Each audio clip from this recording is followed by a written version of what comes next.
Today I'm over in Marina del Rey, California, and this is just south of Venice Beach, and I'm undecided if I'm going to go to Venice or not for a video because I've seen how weird it's getting over there, but I'll probably pass by and take a look and see if I'll do a video there one of these days. But while we're here in Marina del Rey, we're going to talk about foreclosures, because a lot of people think that there's not going to be a lot of foreclosures like we saw during the 2008 housing crisis, and that might end up being true. But one thing that's also true at the same time right now is that foreclosure activity is creeping up to where it was pre-pandemic. So what we're seeing is foreclosures are starting to basically normalize to where they were before the moratoriums were in place. In fact, as of right now, when I'm making this video, about 185,000 U.S. properties are in some phase of the foreclosure process. They're either getting default notices, or they're scheduled for auction already, or they're actually already been repossessed by the bank. And that's a pretty significant amount of homes when you look at how many homes are for sale on the U.S. housing market right now, because inventory has been so low for so long. And I'm not saying getting 185,000 new foreclosure listings is going to be a game changer for the U.S. housing market, but what it's showing is things are starting to normalize and people are losing their homes. No, I'm not happy about it. I'm not saying that's a good thing. I'm just reporting on it and letting you know that this is the reality. The foreclosure activity is actually up 13% from this time 1 year ago, and it's up 185% from the same time 2 years ago, which makes a lot of sense because we had the moratoriums in place 2 years ago, so literally nobody was going into foreclosure then. Everybody was in some sort of forbearance program, something like that. But now that all that's over, people are facing the reality once again of if you don't pay, you have to leave. Now, one thing to keep in mind also is just because we have 185,000 homes in some phase of the foreclosure process, that doesn't mean that every single one of those houses is going to become an actual REO listing that's owned by the bank. They might still have a chance to get out of it. They might still have an ability to sell that house and pay off what they owe on it and, get out of the foreclosure. That is a possibility for some of these people. But here's the point that I want to make everybody think about here for a minute is, if foreclosure activity is already reaching pre-pandemic levels after a time period when we had record amounts of stimulus pumped into the U.S. economy, what is it going to mean for people in a couple of years from now as prices for everything remain high and the cost of living remains high? Because this is one of the things that I believe is going to be the biggest factor in actually taking people down financially. If people are having a hard time now after getting record amounts of stimulus, how much of a hard time are people going to have in a couple of years from now when literally any amount of money that was saved from that or received during the pandemic is now completely gone? We're already starting to see it dry up.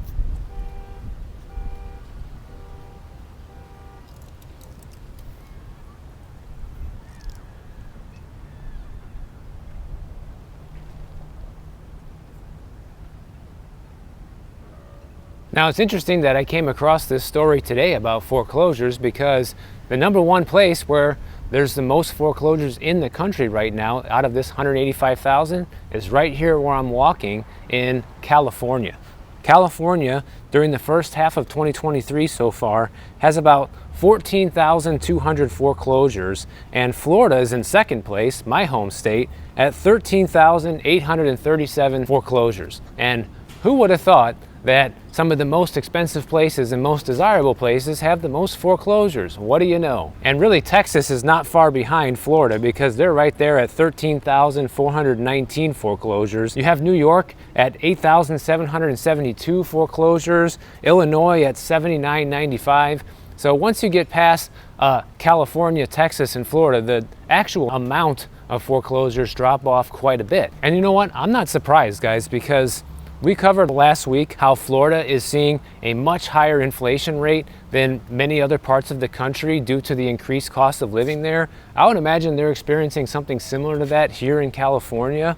And when everybody is being forced to pay more and more and more for everything constantly, I mean, it's not a big surprise that people are starting to lose their homes, even with the help that we had during the pandemic. But if you're somebody that's like kind of sitting around and waiting to be able to buy a foreclosure, I wouldn't hold your breath, mainly because it's taking so long to get these foreclosures to market. In fact, according to data from Attom, which is where I'm pulling all this data from to begin with, the amount of time that the foreclosure process is taking right now has literally hit a record high. It's taking an average of 1,212 days to foreclose on a property right now. So think about how long that is, guys. 365 days in a year. I'm not very good at math in my head, but that is well north of 3 years. We're talking 3.5 years. So anybody who's going into foreclosure today, you might not see that house on the market until 2026, maybe even 2027. That's how insane it is. So I don't know why it's taking these lenders record amounts of time to foreclose, considering they had so much time to prepare for these foreclosures, because literally they were not foreclosing on anybody for about 3 years almost. And now that they finally can, it's taking records amounts of time to foreclose. Now that might have something to do with the court system being so backed up with all these requests all at once to foreclose, that could be one of the reasons why it's taking so long. And now that we're seeing how long it's going to take to actually bring some of these foreclosures actually onto the market, I want to make a point here that I've been wanting to make and just haven't had the right moment to, and that's this: that some people are expecting that home prices and the housing market is supposed to just collapse and everything's supposed to drop 50% overnight. But that's not how it works, guys. There's never been anything like that ever happen before. We've never seen the housing market just lose 20, 30, 50% of its value overnight. It just doesn't happen. This isn't the stock market. When you throw all these things together, like the looming recession that supposedly hasn't happened yet, and some people are thinking it's not going to happen, but I completely disagree, because even the Fed themselves is saying that they expect unemployment to rise to 4.5% by this time next year. And if it's only at 3% right now, that's a lot of extra people out of work. What do you think that's going to do to the default rate on all different types of loans, including mortgages? And how many more foreclosures do you think we're going to see in the pipeline then? So what I'm starting to think, and my thoughts about where things might be going from here, is maybe we're not going to see a 2008 style crash in the housing market or the economy, but rather more of a slow burn, where the cost of living is just becoming too much of a burden for people, where unemployment rate slowly goes up. When you combine those two things together, call it a recession or not, doesn't really matter.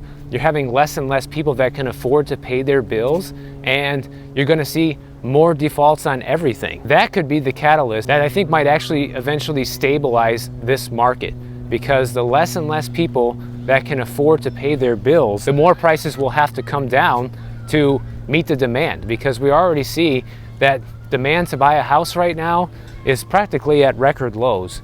And the reason for that is because prices and interest rates combined are just too expensive for the average Joe to afford. So unless there's more artificial stimulus, there's more money printing and more free money being injected into the economy to help support this, I don't see how things can go on this direction forever, because the reality is wages are not keeping up for people to be able to afford homes at these prices and rates for the most part. Of course, you're always going to have a segment of the population that can afford just about anything, and that's who's still buying right now.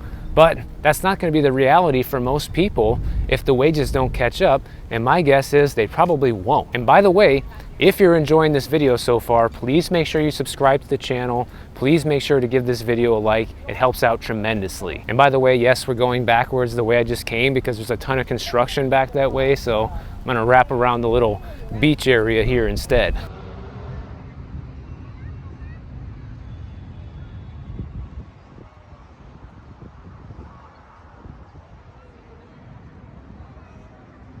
And you know, this next story kind of backs up what I just said, because right now, home buyers have about $60,000 less in purchasing power than they did a year ago. When you go to apply to buy a home and get qualified for a mortgage, your mortgage broker or your lender or whoever you're working with is not going to be looking at necessarily the purchase price of your home, Rather, they're going to be looking at your monthly payment and what you can afford, because that's what they're going to qualify you based on. They're going to say, for example, somebody that can afford a $3,000 monthly payment, right now that person can afford to buy a house of about $450,000 versus 1 year ago, they could have been qualified to buy a house at $510,000. Think about that dynamic for a minute.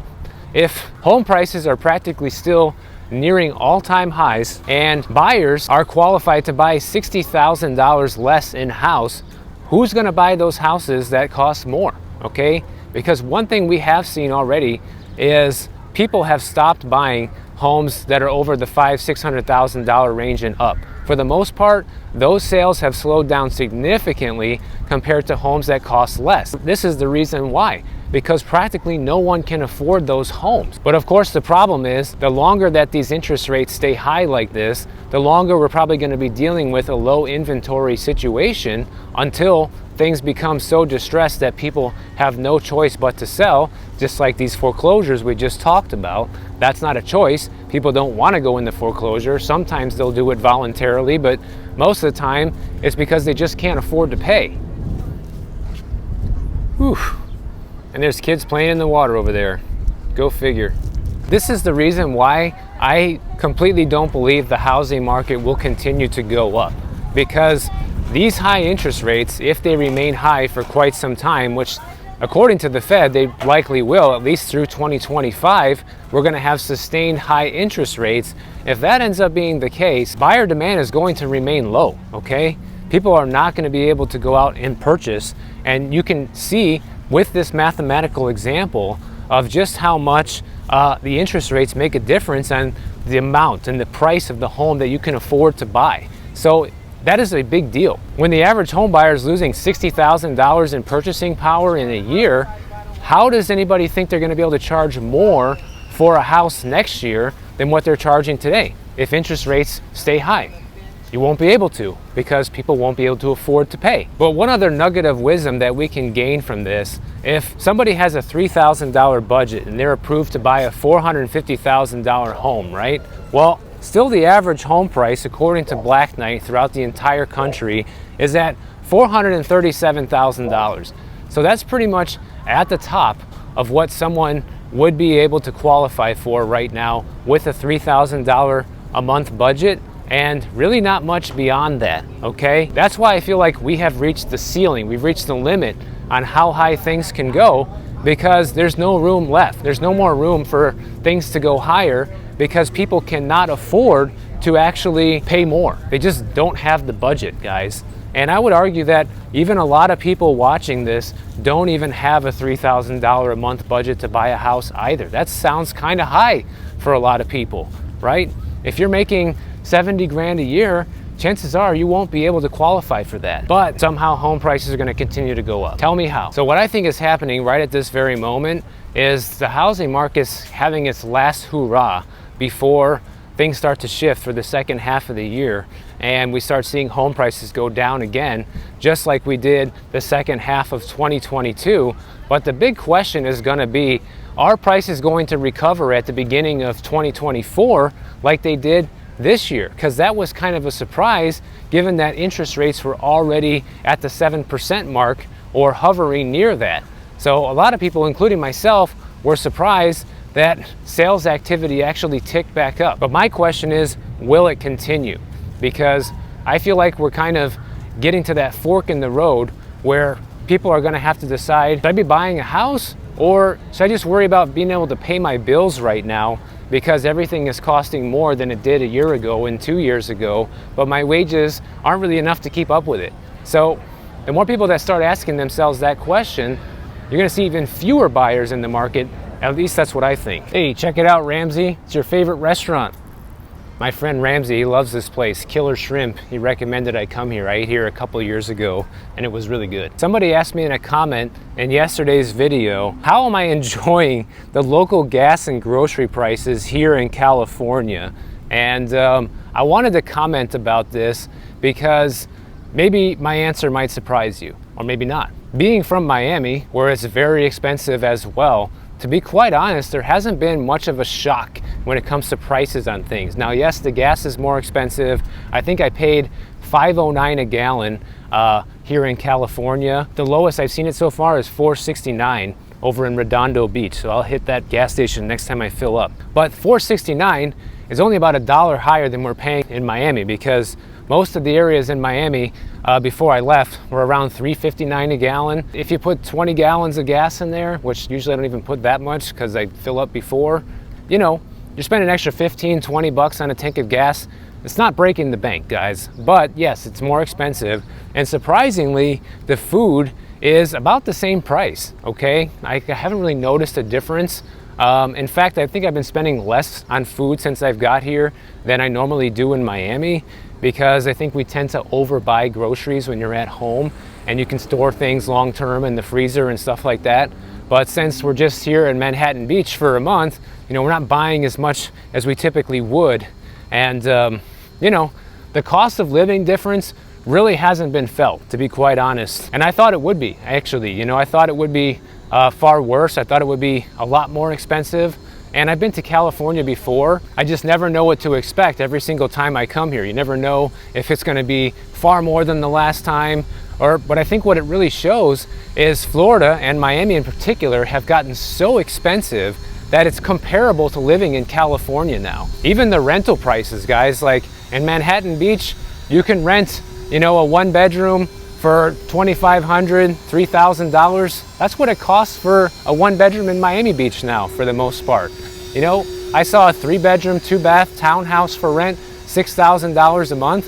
I know that's a lot of money, but that's what it costs in Miami Beach now as well. As someone coming from that area and seeing how expensive it is to live where I live now, there's really not that much of a difference. So like, for example, if I were to move here, I think the main difference would really just be the extra tax on everything, because they do charge higher sales tax here. I think it's like 9% on the stuff you buy. Of course, you're gonna get hit with personal income tax and whatever other kind of crazy fees they have over here. So in the end, it's probably still cheaper to live in Florida, given that we don't have those things. But how much longer it's gonna remain cheaper, I don't know, because the expenses have been going through the roof.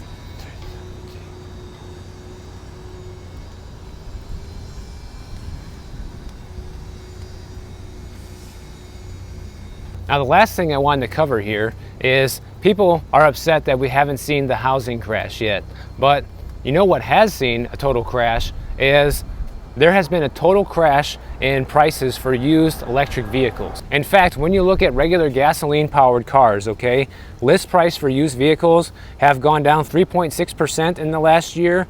But when you look at prices for used electric vehicles, they're down by 29.5% since June of 2022. So you're talking the same electric car 1 year ago would have cost $58,000. Today, it only costs $41,000. So everybody who's gung-ho and wants to get on the EV bandwagon, this is your chance, guys. You can go out and buy a used electric vehicle right now for a huge discount compared to what it cost just 1 year ago. And apparently this price trend began last fall when Tesla started to cut the price on their new cars, okay?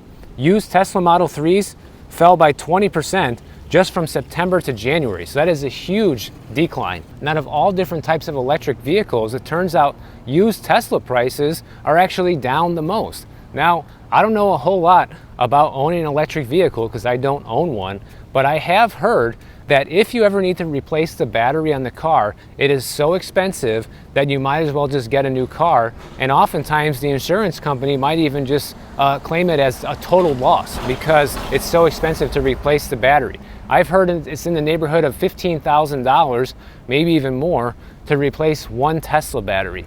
And the problem is, you don't really know how much life is left on these batteries. It might depend on how much the person charged it, where they stored the car. The temperature probably has a great effect on the longevity of the battery, their driving habits, all sorts of things. So it's something you really can't get a grip on when you're buying a used electric car. And interest rates are hitting the auto industry even harder than the real estate market right now. In fact, according to Cox Automotive, used auto loan interest rates now are above 13%, and for a new car loan, it's at 9%. So that is tremendous, guys. No wonder so many people have $1,000 a month car payments. That is absolutely off the wall that people are paying this. And this is definitely a relief coming for people right now because, you know, we haven't seen the housing market crash yet, but literally the used car prices right now that's between 1 and 5 years old is at $32,000, almost 33 grand.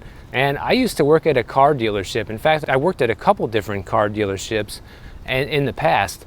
And I remember you used to be able to buy a brand new car for less money than that, guys. I mean, they don't make these models anymore, but you used to be able to buy, you know, a Chevy Impala for less than that, brand new. You used to be able to buy some of the lower end Jeeps for less than that. I don't remember all the specific models, but there was a lot of cars back in those days that you could buy for less than 30 grand, okay, brand new. And that's the average price of a used car right now. So this is another point that I wanted to bring up, because what this shows is a market that has become too overpriced, where people can't afford the prices, and new inventory comes online, like all the brand new cars that Tesla is making at a reduced price. What does it do to the market? It reduces the price, so much so that these cars are seeing a 30% drop in value, guys. But the big question is, will that happen to the real estate market, and when? That's what a bunch of you who watch my channel probably want to know. But I think housing is going to be a little more resilient, because people are going to default on auto loans. They're going to default on credit card loans. They'll even default on student loans probably before they will default on a house payment or paying their rent, because one thing that everyone needs is a place to live. But people can live without credit cards, and they can live without a car for a certain period of time. But, you know, without a place to live, guys, you're just like, you know, all the other homeless that are camping out in RVs and tents around here. And that's the end game. And I'm sure most people don't want to end up like that. So they'll probably do just about anything to keep a roof over their head. That's probably the #1 priority. And one last interesting point about these used electric car prices going down so much. Apparently one of the reasons, besides Tesla dropping the prices on their brand new cars for this, is because gas prices are also down significantly from last summer's record highs, which means less people are choosing electric vehicles and more people are sticking with gas-powered cars because it's still affordable to drive them. Like I said the last time I talked about electric cars, they shouldn't be trying to phase this stuff out. They should let the consumer decide. If people are still going to buy gas-powered cars, and that's the more favorable machine and it's the more affordable machine, then making it so that it's banned, that people literally can't buy that anymore, is kind of insane if you ask me. But that's just my opinion. If you enjoyed this video, make sure you click the bell notification down below. YouTube will alert you every time I post a new video. And if you don't want to wait, check out my next one on the screen right over here, and I'll see you in the next one.